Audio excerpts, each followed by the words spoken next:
তো এই যে দেখতে পাচ্ছ বাড়িতে ছিলাম না, আর একটা পার্সেল চলে এসছে।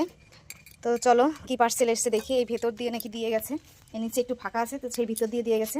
তো চলো কি পার্সেল দিয়েছে দেখি।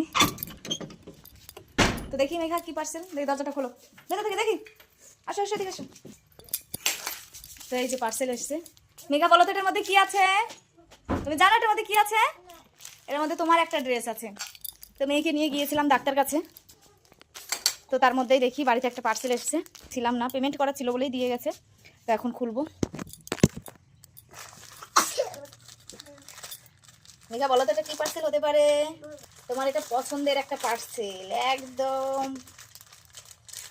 খুব সুন্দর।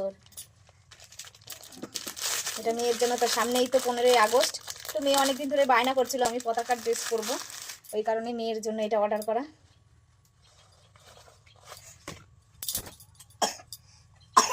ওয়াও! তো এটা অর্ডার করেছিলাম। এই যে কেমন হয়েছে মেঘা, তুই খুশি? পরিয়ে দেবো। তো ড্রেসটা কেমন হয়েছে তোমরা কমেন্টে জানিও।